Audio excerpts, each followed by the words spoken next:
Right, good morning, prospective sixth form students. It's Mr. B right here. I'm going to be taking the taster session for financial studies.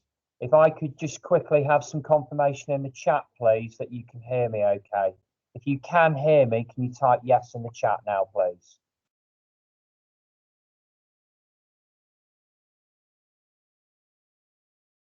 Can I have a few more yeses in the chat, please? Mr. B right, I'm here now.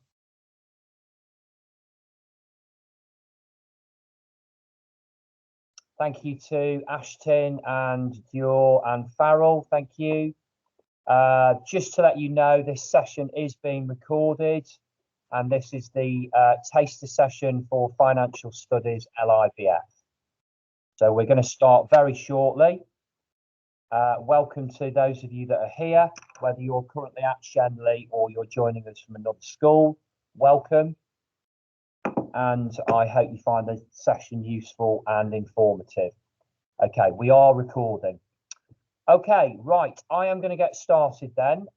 We've got until just before 10 to 11 to do our taster session for financial studies. Let's get started. So my name is Mr. B Wright. I am a business, economics, financial studies teacher, and I teach a few other things as well. I work at Shelley Brook End School. I've been here 7 years now. I've been teaching for 20 years now, long time. Very experienced member of staff and know what I'm doing. And I would potentially be teaching you for financial studies next year if you are interested in taking this subject. Okay, so what we're going to do then, before I get started properly, can you just make sure that you are muted, please? And if you've got questions, can you pop them in the chat towards the end of the session? Okay, there will be hopefully some time at the end for me to answer any questions. Okay, right. So I'm going to share my screen. If you bear with me a moment whilst I do that, and then we'll get started.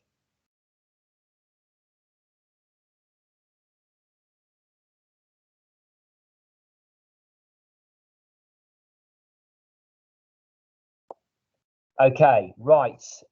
So again, could you give me a few yeses in the chat just to confirm that you can see that first slide where it says financial studies LIBF taster session. It's got today's date on it as well.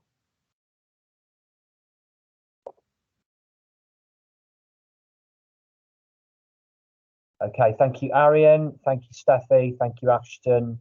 Thank you, Ethan. Awesome. Right, that's brilliant. Okay, right, so we'll get started then. And as I've already said, if you've got questions, can I ask you to just keep those back until the end of, or towards the end of the session. Okay, so this is the taster session for financial studies LIBF. And this is a course that would be new to you if you decided to choose it. I'm not aware that you would have done this course before. Okay, so what I'm going to do today, guys, I'm going to go through an overview of what the course involves in year 12, and we'll do some activities as well. And obviously, I'll remind you about the summer/transition tasks that you need to do as well if you do decide to join us in September and come back and do financial studies. Okay, so this is a 2-year course, but for the purpose of today, I've decided to focus primarily on what you will be doing in the first year of the 2-year course. So on that slide there, we've got a summary of the things that you would be studying during the first year of the qualification. So it's basically 2 units of work. So unit 1 is called financial capability for the immediate and short term. And I've listed there for you all of the topics that are covered in that particular unit. So in that unit, we look at purpose of money, we look at things like the personal life cycle, payment methods, we look at everyday banking, savings products, borrowing products, providers. We also look at consumer protection, budgets and forecasts, dealing with debt earnings, and also dealing with unexpected events. So it's very much an introduction to the world of banking, of finance, insurance, and financial services. And actually, it's a really good first unit. If you choose to do this course in September, I think you'll find it very, very interesting and very, very relevant. Okay, more on that later. So that's unit 1. And then unit 2 is called financial capability for the medium and long term. So the topics that we cover there are things like, I won't read all of those to you. You've got things like needs and wants and aspirations, borrowing products, financial planning, ethics and sustainability. And then also we do a bit towards the end of unit 2, which is called making an informed choice. That's all about financial planning, basically. So those are the 2 units that you would study in year 12. Okay. If you then decide to stay on into year 13 and continue with the course further, you would then progress on to the diploma, which is a further 2 units of study. Now, I've deliberately opted to leave those out, that information out today, because obviously if you do decide to do the course, then this will be your primary focus for next year. So with this qualification, the next question that I would imagine a lot of you would want to ask is, how are we assessed in year 12? Well, there's no coursework. All of the assessment is done via external exams. Now, the exam board or awarding body is called LIBF, and that stands for the London Institute of Banking and Finance. They are a very well-established awarding body. They've been around for a long time now, and they run a number of different financial literacy qualifications around the country at schools, colleges, and also at undergraduate level. Okay, really, really good exam board, and you get lots of support from them. So in year 12, you would sit 2 exams for each of the units. So for unit 1, you do a part A exam, and for unit 1, you do a part A exam, and you'd also do a part B exam, and then the same for unit 2, you do a part A exam and a part B exam. So the first exam for each unit is a 35 multiple choice question paper. So 35 questions, all of which are multiple choice. Okay, and that lasts for 45 minutes. Okay, and that will test you on anything that you covered on the specification for unit 1. The second exam for each unit is a mixture of case study and non-case study exam questions. They're not multiple choice questions. This exam lasts for an hour and 45 minutes, and you answer a range of questions ranging from 5 markers to 10 markers, and then you've got 15 markers, plus you've got five marks for spelling, punctuation and grammar that go with those as well. Now, with the Part B exams, you are given a pre-seen, you're given 2 pre-seen case studies, which you study before you go into the exam. The teacher then prepares you for both of those case studies, and then you choose to answer the case study questions that relate to either case study 1 or case study 2. Okay, so under normal circumstances, i.e. non-COVID circumstances, non-pandemic circumstances, you will have 2 attempts to sit each of the units. Okay, remember, for each unit, it's 2 exams. There's a Part A exam, that's multiple choice, and there's a Part B exam, which is non-multiple choice, but more extended answer type questions. Your higher mark is used to give you an overall grade at the end of the course. Okay, so that's a summary of assessment. So the other question that I thought a lot of you might want to consider thinking about is, why should you consider doing this course? Okay, so this is an opportunity, obviously, for me to promote the qualification and hopefully persuade you and encourage you to consider applying for the financial studies course. So it's a very interesting subject. It's wide-ranging, it's very current, it's interesting, and it's highly relevant to all of us. You will learn about things on this qualification that you won't have learnt about before, but which are massively relevant to your day-to-day lives. So you learn about mortgages, you learn about credit cards, you learn about savings, bank accounts, how consumers can be protected, a whole host of topics which I've already shared with you for the certificate for both units 1 and 2. And in that respect, it's a really, really relevant qualification for you to consider doing. Secondly, it's a very well taught subject. We get very good results, and the feedback that we get from students is extremely positive. The overwhelming majority of students really enjoy this course and find it very, very relevant, very rewarding, and then progress on to do the diploma next year, after year 12. For those of you that are yet to decide which subjects you want to do in terms of combination, I would say to you that, again, this qualification, this course combines very well with other subjects. And by that, I mean business-related subjects and non-business related subjects. So we do get students who are mainly maths or science-based, students that choose this as an additional subject to supplement what they're doing or complement what they're doing in the sixth form. We also get history students doing this. We get English students doing this, geography. It's obviously a very popular qualification to do if you're doing business studies and economics as well. So in that respect, it's a really good qualification for you to do in terms of what's on offer. It does prepare you well for a wide range of career pathways, including a career in financial services, which can be very rewarding and extremely well paid. Again, under normal circumstances, i.e. when COVID isn't with us or there isn't a pandemic going on, we would always take the opportunity to take you out on at least one trip in year 12. So in the past, we have done trips to local providers, banks, building societies, and also the Bank of England.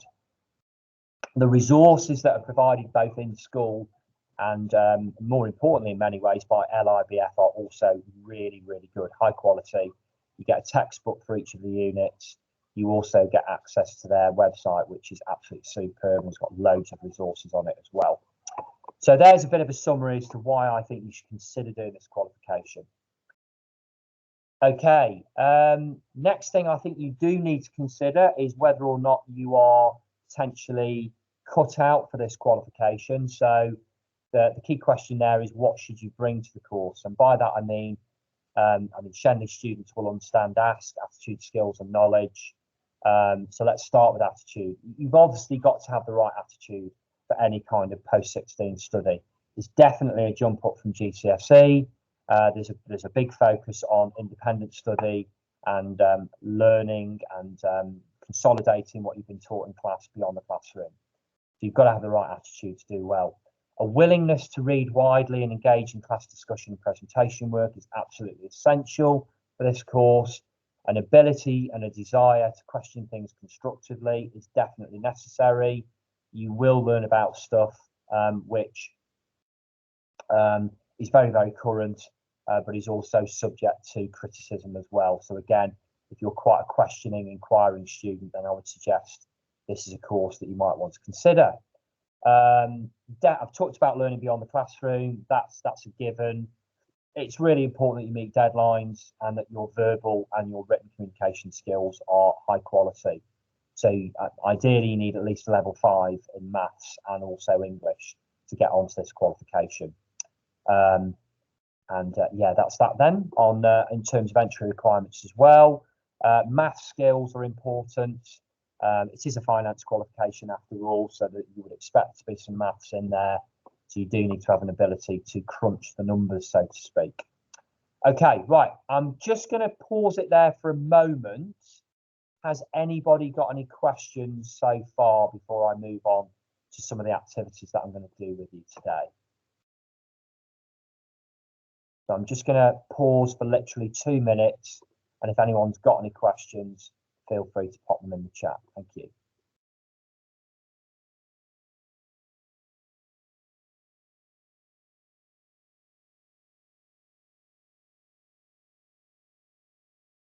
So has anyone got any questions? If you've got a question, actually, if you haven't got a question to ask me at the moment, can you just type no in the chat, please? So we've got 15 people in here at the moment. Can you give me a quick no in the chat, guys, if you haven't so far? Okay, thank you to those that have posted already. I just have a few more no's, please.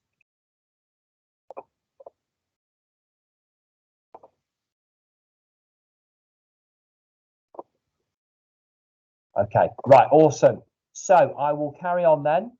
No further questions at this point. Thank you, Steffi. Thank you, Fahima. I hope I've said that right. Okay, right, let's move on. So for the next bit then, I would suggest you will need access to the internet. Okay, now appreciate if you're accessing this via a phone and you haven't got access to a laptop or a desktop PC, you could toggle between this and other applications on your phone.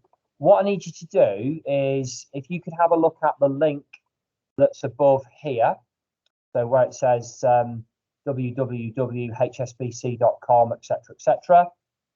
Can I ask you to just try and access that link for me? So go to the website and have a read through the article which is on the link, which is above at the top of that slide there. Okay, so the theme for that is how the banking sector has and will continue to change in response to the pandemic. So I'll give you a few minutes to get onto that, guys, and then we will go through some of the questions. So I'm going to give you till 10:30, so that's 8 minutes, to have a look at that link. Try and have a read of as much of that as you can. Okay, there is quite a bit to that, and then have a look at some of those questions. So I will stay here online, okay, and we will report back at just after 10:30. Over to you. If you have managed to get onto that link, can you type a quick yes in the chat, please? Thank you.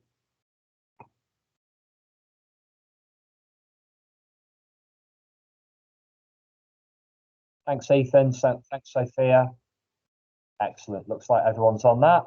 So have a look, have a read through. There is quite a lot to it. And then we're going to go through some of these questions. So as you're reading through, you might want to have a think about the questions as well and how you would answer them.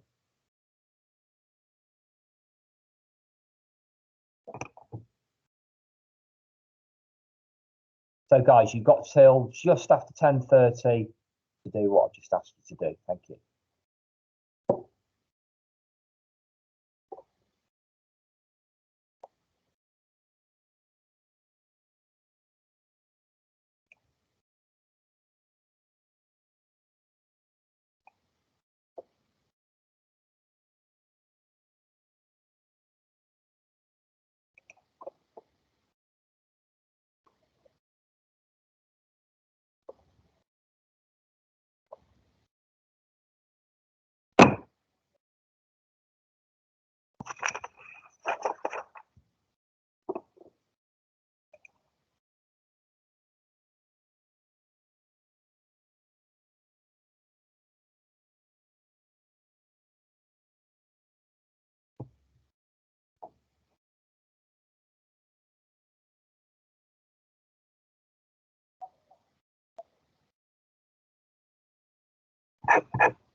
So you've got about another 6 minutes, guys. Please have a go at the questions as well. Don't just read the link.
So I will give you about another 4 minutes, guys, to have read as much of the link as you can and then start thinking about some of those questions. And at this point, so in about 4 minutes time, I'll be asking you to answer some questions in the chat, please.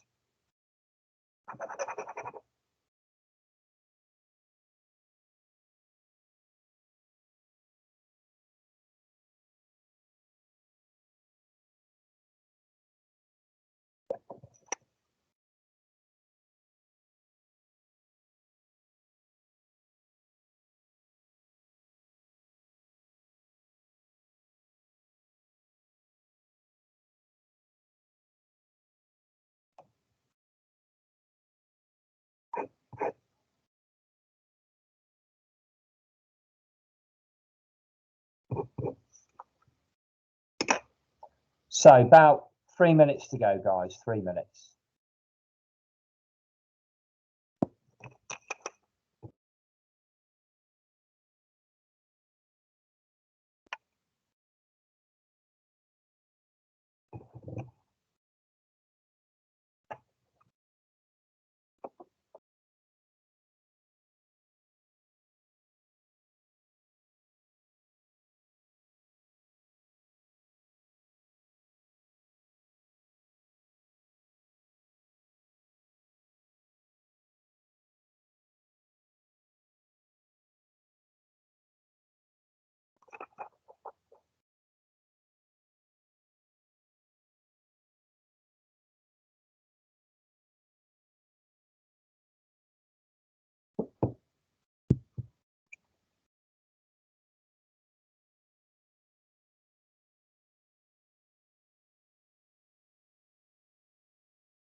Two minutes to go.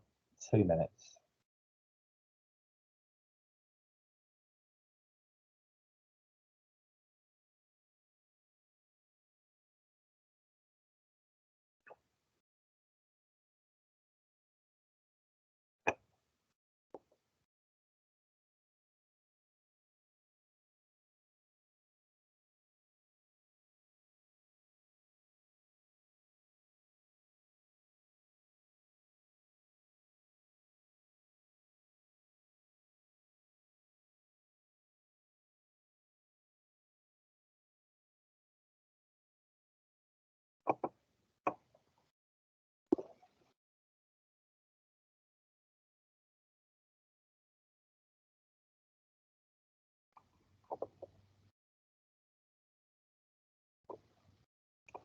Okay, just a minute to go, guys, and then we'll have a look at some of the questions that go with that article.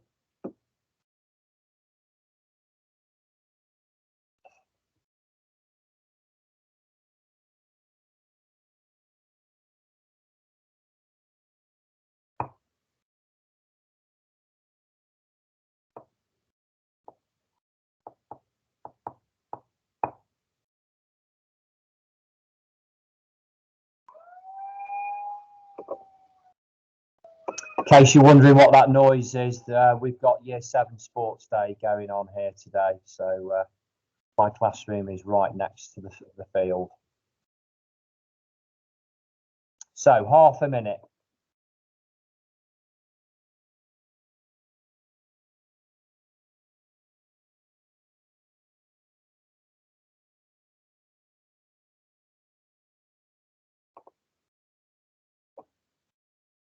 Okay, right.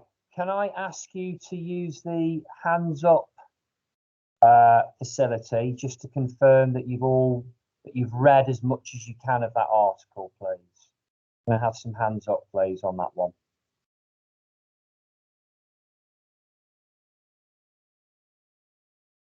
Okay, thank you, Joe. Thank you, Elliot. Yeah, awesome. Most of you have read that. Good. Okay, just pop your hands down now then, guys. Right. Okay, so if we could carry on using that facility just for now then. Now, at this point, it would be nice to hear some voices. Okay, I'll be honest. But if you can't, if you're not prepared to unmute yourself or you'd rather not do that, I understand. Okay. Yeah, I'd like as many people as possible to have a go at answering some of these questions. So question number one then, how has the banking sector changed during the pandemic? Can I have a hand up on that one, please?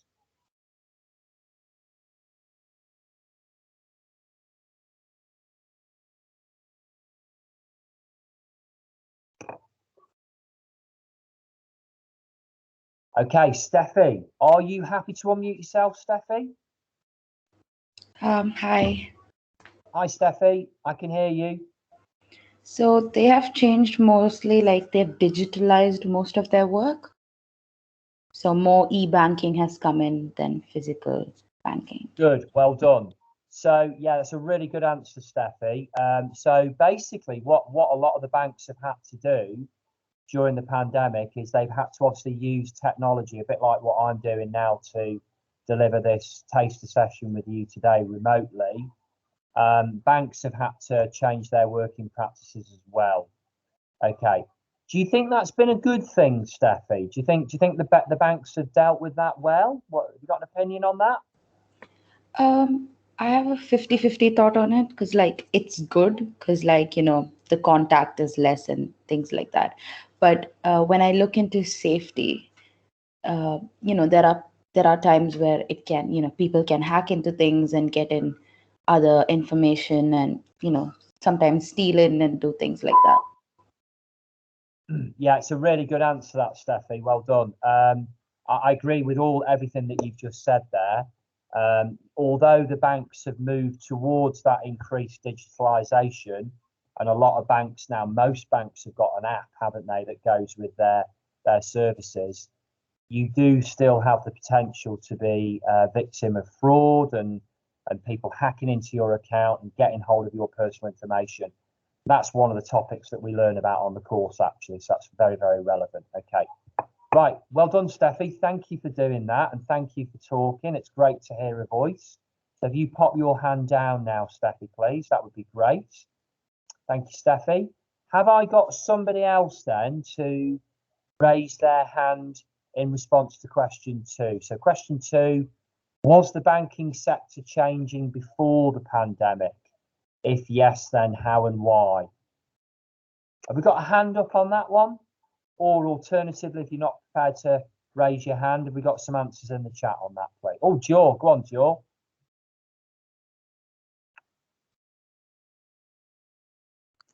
So the banking sector, it was already becoming more digitalized before the pandemic because a lot of people had already started, well, as the article says, growing their digital ecosystems. So that's why they started to move more banking options onto their apps and stuff. Yeah, absolutely. Good answer to that, Joe. You're quite right. So even though the pandemic has persuaded more and more banks to move in this direction, there's a strong argument for saying that actually a lot of the banks and building societies and other financial institutions were moving in that direction anyway. Okay, absolutely. What was the main reason for that, George, you think? Why do you think the banks were moving more online? Because it's faster, and it also means that they'll need less people inside of like actual bank facilities, dealing with people, and it reduce wait times and things like that. Yeah, good answer. So not only will it reduce wait times, it's quicker, it will improve their customer service levels, but it will also allow them to basically keep their costs down. And that's been really important, hasn't it, during the pandemic for a lot of businesses. Thanks, Joel. That was a really good answer. Thank you for volunteering. Have I got a volunteer for question three? How do we see the banking sector continuing to change beyond the pandemic? Have we got a hands up on that one at all? If not, okay, can we get some answers in the chat, please? Let's start using the chat a bit as well, guys. So if you've got some ideas in response to question three, just pop some ideas into the chat for me. So how do you see the banking sector continuing to change beyond the pandemic? What do we think? Answers in the chat on this one.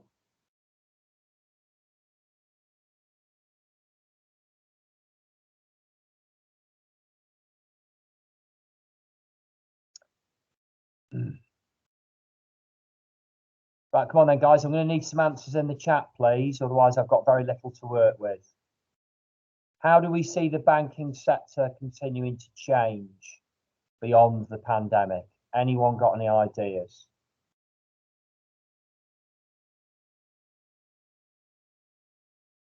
Come on, somebody must have an idea.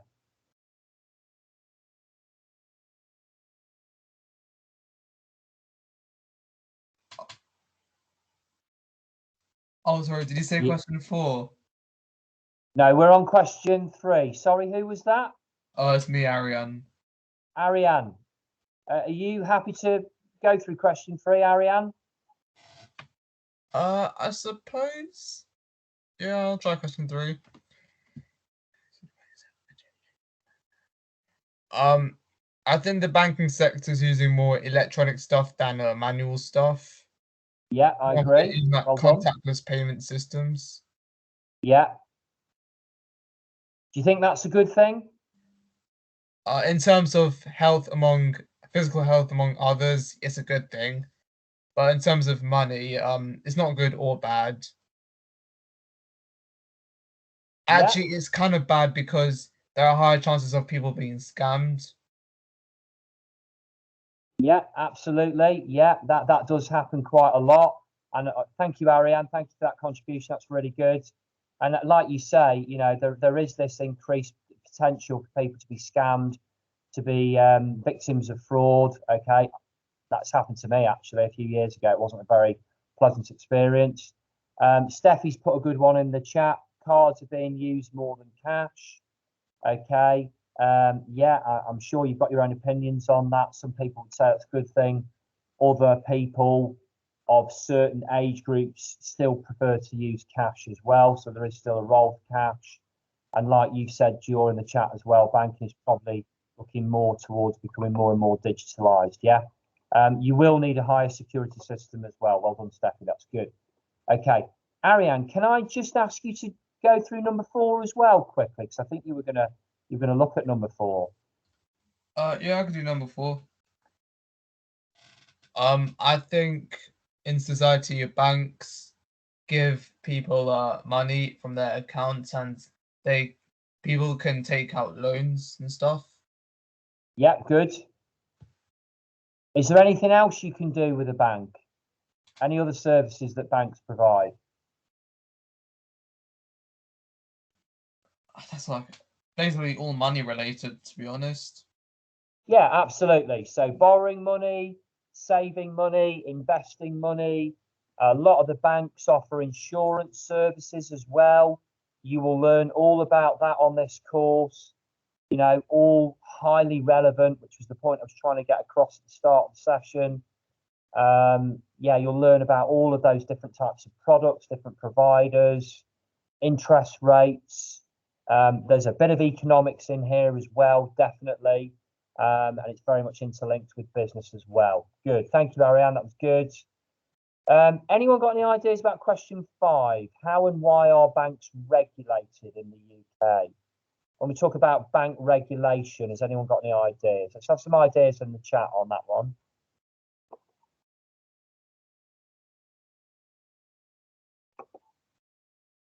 How do we think banks are regulated and why? What is regulation? What do we mean by the regulation of banks?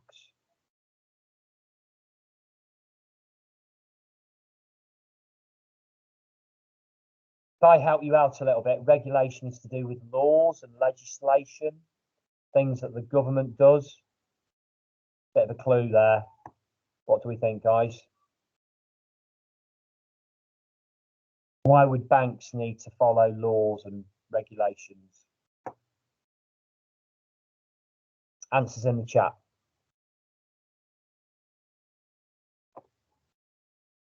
Yeah, that's a good answer, Ethan. Can you give us an example?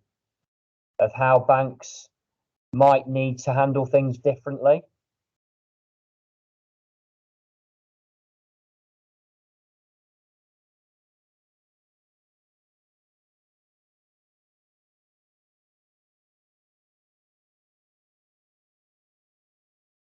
Yeah, security is one thing. I'll help you out a little bit. So other things that banks would need to follow, data protection. Data is everywhere now. Your personal data is on the internet. It's on banking databases. Banks are required by law to follow very strict data protection legislation to ensure that your personal information doesn't fall into the wrong hands. So again, we're coming back to this idea of scammers and breaches of security and that sort of thing. That's a big part of this, absolutely. So up until a few years ago, a lot of the banks in the UK were not as regulated as they could have been. And you will learn about that actually on your summer transition task that I'm going to ask you to do at the end of this session, that we expect you to do if you come back in September and do this qualification. Good. Okay. Question 6. I'm going to run through a little bit quicker now because I'm conscious of time. Different products that banks offer. Well, I've touched on a lot of those already. Mortgages, savings accounts, investments, credit cards, home insurance, car insurance, mobile phone insurance, pet insurance. But you can also buy investment products from banks as well, or through them. So you can invest on the stock market. You can take out ISAs, individual savings accounts, of which there are 2 types. You can also take out protection on your mortgage in the form of what we call life insurance. Okay, Ariane, yeah, I like I like your answer there. That's good. So in response to question 8, you're arguing it's bad because that means the economy has gone down due to jobs being lost. Absolutely. However, the counter argument, I mean, I agree with what you put there, Ariane. It's a good answer. But the counter argument to that as well is that banks are responding to a change in customer activity in the way in which we do our banking. But I do think there is still a role for banks to have branches as well as do more and more stuff online. Okay, question 7, just quickly. Would someone like to answer that one really quickly in the chat for me? Not a difficult question, that. How has the pandemic placed further pressure on our personal finances? If I could have a quick answer to that in the chat, that would be awesome.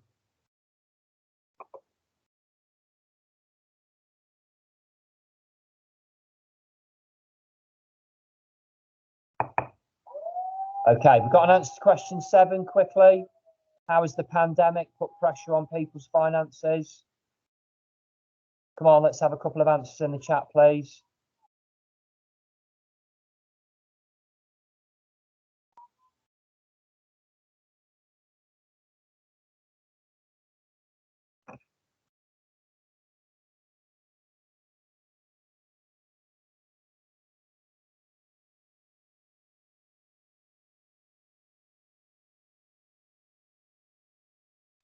Sorry, guys, I just had to turn my lights back on in my room.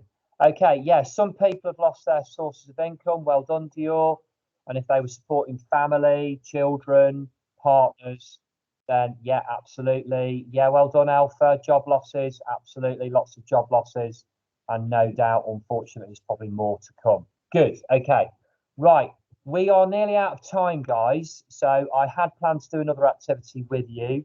But that's not necessarily a bad thing that we haven't had a chance to do that. Okay, so before we start wrapping it up, can I just draw your attention to the summer task, or the transition task as we call it as well. There is the summer task on the website, but I've also saved it in the file section under this channel. You should go to the website to access it, really. That's the place to get that from. Basically, the summer task, it's a booklet, it's all digital, all online. You download it, you have a read through it, okay, and you basically do as much of it as you can between now and when we come back in September. The deadline for the summer task, I believe, is the 24th of September. So it comes round very quickly within those first couple of weeks in September. If you are joining us and you are doing this course, you need to make sure that you've done the summer task. It's not optional. You do have to do the summer task. Okay, we need to know that you're committed to the qualification and that you're taking it seriously. Okay, it will be marked. It will the grade that you get for that will be recorded, and we'll obviously give you some feedback on it. And we use that as our starting point to see how suitable you are for the qualification. So please have a look at the summer task. It's all about the financial crash, basically, of 2007, 2009. The deadline is on the summer task, Alpha. It's all on there. I'm pretty sure the deadline is the 24th of September, but it's on there anyway. So it's all the information is on there. Okay. There is a format that we would like you to follow. Please follow the instructions carefully. I put a lot of time into preparing that summer task. I do expect it to be done properly. Okay. This is definitely okay. It's on the website, Ethan. Okay. You should have been told this information already. It's on the school website, on sixth form website. Okay. And you need to make sure that you follow the format. It's basically a report. There's lots of questions and tasks for you to work through. There's also lots of links to sources of information that you can use to help you to do it. Is that okay, Ethan? Can you give me a quick yes if you understand my answer to your question? Thank you. Awesome. Okay. Right. That's it then, guys. Thank you very much for attending. I'll stay online for literally a couple of minutes if anyone's got any questions. If not, you are free to leave. Thank you. Bye, everybody. Thanks, Sophia. Thanks, Ethan. Thank you. Goodbye. Thank you, guys. Thank you, whoever that was. That was me, Ariane. Thanks, Ariane. Yeah, you too, Steffi. Thank you. Thank you, Ashton. Thanks, Joe. No, Joe, you need to access it on the website, I'm afraid. It's all on the website.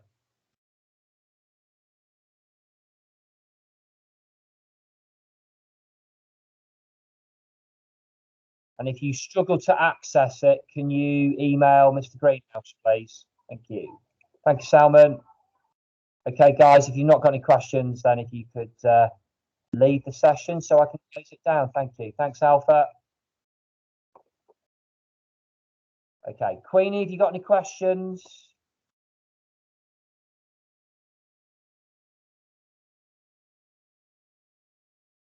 Right, Queenie, if you haven't got any questions, can you leave the session, please, so I can close it down?